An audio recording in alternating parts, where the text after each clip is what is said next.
देखेंगे इस विधि के अंतर्गत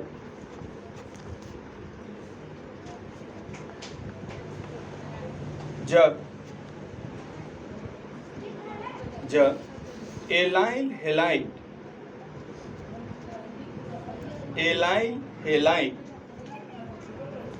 का रिएक्शन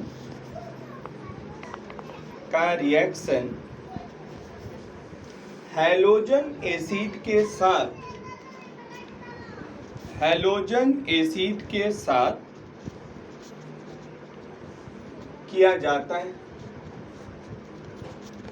फलस्वरूप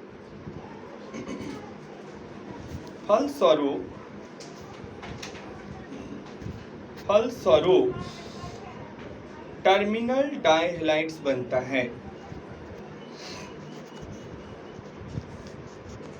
टर्मिनल डाइहैलाइड्स बनता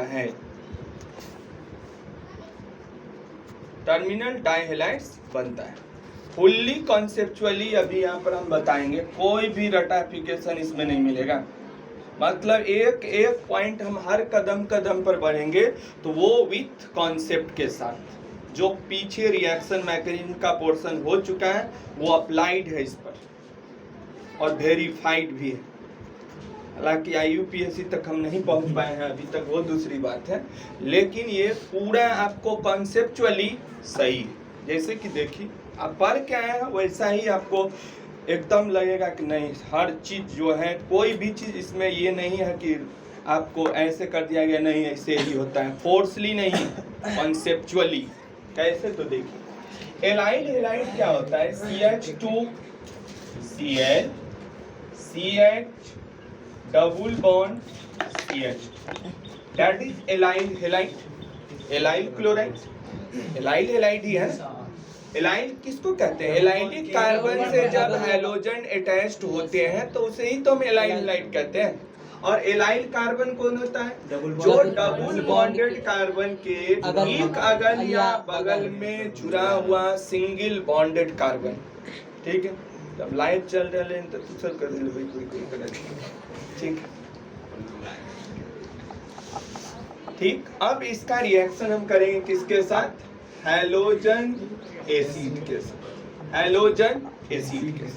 हैलोजन एसिड के साथ करेंगे भाई साहब। यहाँ पर गौर करने वाली बात है कि अनसैचुरेटेड फ्रैगमेंट्स आपको दिख रहा है, यानी कि यहाँ पर एडिशन रिएक्शन ही होगा। और एडिशन रिएक्शन जैसा कि हम लोग पढ़ चुके हैं कि एडिशन रिएक्शन 3 प्रकार के होते हैं। क्या? Electrophilic addition reaction, nucleophilic addition reaction और फ्री रेडिकल एडिशन रिएक्शन पढ़ चुके हैं। फ्री रेडिकल एडिशन रिएक्शन के लिए तो कोई कंडीशन है ही नहीं है। कोई कंडीशन रहता, हेल्पर में से कोई भी कंडीशन रहता तब तो फ्री रेडिकल एडिशन होता। सवाल उठता है कि फ्री रेडिकल होगा नहीं तो होगा क्या? होगा यहाँ पर क्या? Electrophilic addition reaction. क्यों? क्योंकि हम लोग कॉन्सेप्चुअली पढ़ चुके हैं कि जब कार्बन कार्बन डबल बॉन्डेड या ट्रिपल बॉन्डेड फ्रैगमेंट्स होते हैं तो उस सिचुएशन में हमेशा इलेक्ट्रोफिलिक एडिशन रिएक्शन ही होता है। ठीक है, क्यों? उसका भी रीजन है जो कि क्लास 11th में हम लोग पढ़ते हैं। क्या? तो कार्बन कार्बन डबल बॉन्डेड या ट्रिपल बॉन्डेड फ्रैगमेंट्स का जब ऑर्बिटलिक पिक्चर हम लोग खींचते हैं तो उनके चारों तरफ इलेक्ट्रॉन क्लाउड घेरे हुए रहता है। कौन? इलेक्ट्रॉन के बादल घेरे हुए रहते हैं। तो पहली जो अटैक उस पर न्यूक्लियोफिल का होगा, पहली अटैम्प्ट यदि न्यूक्लियोफिल का माइनस वाले का होगा तो उस सिचुएशन में क्या होगा? माइनस वाला तो पहले से उसको घेर के रखे हुए हैं, माइनस वाला अटैक करेगा तो उसको रिपेल न कर देगा। रिपेल करेगा कि नहीं करेगा? इसीलिए न्यूक्लियोफिल का अटेम्प्ट वहां पर नहीं होता है, बट इलेक्ट्रोफिल का अटेम्प्ट तो हो जाता है आसानी से। क्यों?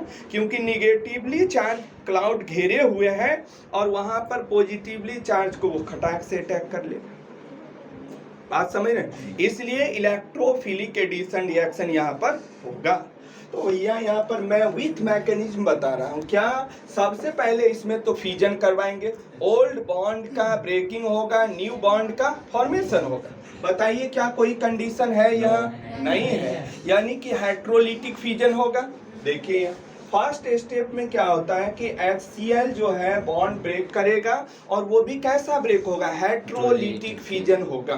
क्या होगा, हेट्रोलिटिक फिजन। क्या होगा, हेट्रोलिटिक फिजन। और हेट्रोलिटिक फिजन दैट मीन्स कि इलेक्ट्रॉन का ट्रांसफर किधर से किधर होगा, जिधर मोर इलेक्ट्रोनिगेटिविटी हो, जिस एटम की इलेक्ट्रोनिगेटिविटी ज्यादा हो। ठीक है, तो जाहिर सी बात है कि हाइड्रोजन पर इलेक्ट्रॉन डेंसिटी कम हो जाएगी, यानी कि इस पर पॉजिटिव चार्ज होगा, और क्लोरीन पर इलेक्ट्रॉन डेंसिटी बढ़ जाएगी, यानी कि इस पर निगेटिव चार्ज होगा। ठीक है, ठीक है, ठीक है। ये यानी कि यहाँ पर क्लियर हो चुका है, that is electrophile and that is nucleophile. All positively charged species are called electrophilic reagent and all negatively charged species are called negatively। ठीक है, मतलब न्यूक्लियोफिल। अभी हमें पता है कि यहाँ पर कौन सा फ्रैगमेंट्स है, carbon carbon double bonded fragments है, तो जाहिर सी बात है कि यहाँ पर किसका अटैक पहले होगा, इलेक्ट्रोफिल का। इलेक्ट्रोफिलिक एडिशन रिएक्शन होगा, अभी बताया है ना। Carbon carbon double bonded fragments हो या carbon carbon triple bonded fragments हो, उस सिचुएशन में हमेशा और हमेशा इलेक्ट्रोफिलिक एडिशन रिएक्शन ही होते हैं, due to presence of electron cloud around the carbon carbon double bonded and triple bonded fragments. ठीक है, मतलब कार्बन कार्बन डबल बॉन्डेड और ट्रिपल बॉन्डेड फ्रैगमेंट्स को चारों तरफ से इलेक्ट्रॉन क्लाउड घेरे हुए रहता है, इलेक्ट्रॉन के बादल घिरे हुए रहते हैं, जिसके कारण वो ऋण आवेशित क्षेत्र से घिरा हुआ रहता है। इस वजह से न्यूक्लियोफिल उस पर फर्स्ट अटेम्प्ट नहीं कर सकता है, उसको रिपेल कर देगा सेम चार्ज की वजह से। ठीक है, इस वजह से यहाँ पर हमेशा केवल और केवल किसका अटेम्प्ट होगा, इलेक्ट्रोफिलिक रिएजेंट। तो इलेक्ट्रोफिलिक रिएजेंट आपको पता है यहाँ पर कौन है, H+। तो देखिए यहाँ CH2 Cl single bond CH double bond CH2 attack करेगा, और अटैक करने पर कौन अटैक करेगा यहाँ, H+। अब एक बात बताइए, हाँ, जब किसी डबल बॉन्डेड या ट्रिपल बॉन्डेड फ्रैगमेंट्स पर कोई एक्सटर्नल रिएजेंट का अप्रोच होता है, तो वहां पर एक इफेक्ट लागू होता है, कौन सा, इलेक्ट्रोमेरिक इफेक्ट लागू होता है, इलेक्ट्रोमेरिक इफेक्ट, ई इफेक्ट जिसे कैपिटल ई इफेक्ट भी कहते हैं, लागू होता है। और इलेक्ट्रोमेरिक इफेक्ट में होता क्या है, तो इलेक्ट्रोमेरिक इफेक्ट में होता है कि एक एटम से दूसरे एटम की ओर इलेक्ट्रॉन का डबल बॉन्ड के पाई इलेक्ट्रॉन का ट्रांसफर होता है, डबल बॉन्ड के पाई इलेक्ट्रॉन का ट्रांसफर होता है। अब देखिए यहाँ पर क्या होगा, जब एक एटम से दूसरे एटम की ओर इलेक्ट्रॉन का ट्रांसफर होता है भाई साहब, तो यहाँ पर होगा क्या, किधर से किधर ट्रांसफर होगा, सवाल यहीं पे आके अटकता है। अब यहाँ पर फुल्ली एकदम हाईली अलर्ट और हाईली कॉन्सेंट्रेट होकर आपको सुनना पड़ेगा।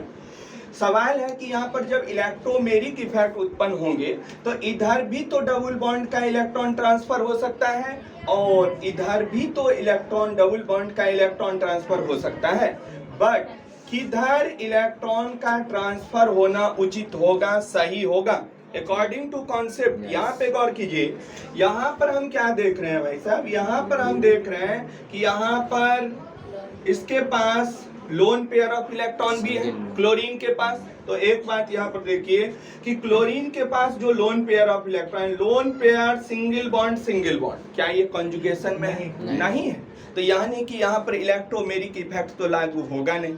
तो यहाँ पर एक इफेक्ट लागू हो रहा है, इंडक्टिव इफेक्ट, -I इफेक्ट, और -I इफेक्ट का काम होता है इलेक्ट्रॉन को अपनी तरफ खींचना। किधर खींचना, अपनी तरफ, बाहर की तरफ। तो चैन की तरफ इलेक्ट्रॉन को खींचेगा, तो किधर खींच रहा है, इधर में खींच रहा है, इधर खींच रहा है, तो किधर से किधर होगा, राइट टू लेफ्ट ट्रांसफर होगा। इस वजह से बात समझ में आई क्या, बॉन्ड डबल बॉन्ड होता तब दो, ऐसा है कंजुगेशन, कंजुगेशन ही नहीं है, तो यहाँ पर -I इफेक्ट ही लागू होगा, और -I इफेक्ट की वजह से ही इलेक्ट्रॉन का क्या होगा, ट्रांसफरिंग होगा। तो किधर से किधर होगा? इधर से इधर होगा, ठीक है। और इधर से इधर होगा तो इस कार्बन पर कौन सा चार्ज है? Plus charge. और इस कार्बन पर कौन सा चार्ज? Minus charge. देखिए क्या बन जाएगा? CH2 Cl single bond, CH पर कौन सा चार्ज? माइनस का चार्ज।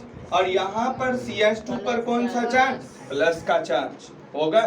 अब बताइए कि ये H प्लस किस कार्बन से जाके जुड़ेगा? माइनस। स्पष्ट है कि माइनस वाले कार्बन के साथ जुड़ेगा।